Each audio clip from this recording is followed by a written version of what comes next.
பெண்ணாய் பிறப்பதற்கே நல்ல மாதவம் செய்திட வேண்டுமம்மா என்று சொல்ல கேட்டிருப்போம்.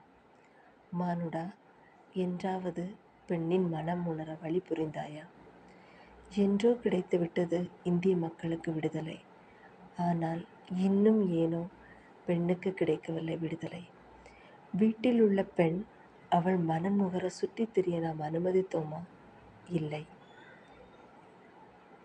பொழுது சாய்ந்து விட்டது, வெளியே செல்லாதே, ஏனென்றால் நீ பெண். சுற்றி இருப்பவர்களிடம் சிரித்து பேசாதே, ஏனென்றால் நீ பெண். மாதத்தில் 3 நாள் தீட்டு, சற்று விலகியிரு, ஏனென்றால் நீ பெண். இத்தனை விதத்திலும் தள்ளி வைக்கப்பட்ட பெண் வாரிசை பெற்றெடுக்கும் போது தெய்வமாக தெரிகிறாளே. பெண்ணும் ஆணும் சமம்தானே.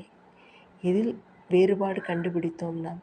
பெண்களை மதிக்க கற்றுக்கொள்வோம். பெண்ணும் ஒரு தெய்வம்தான்.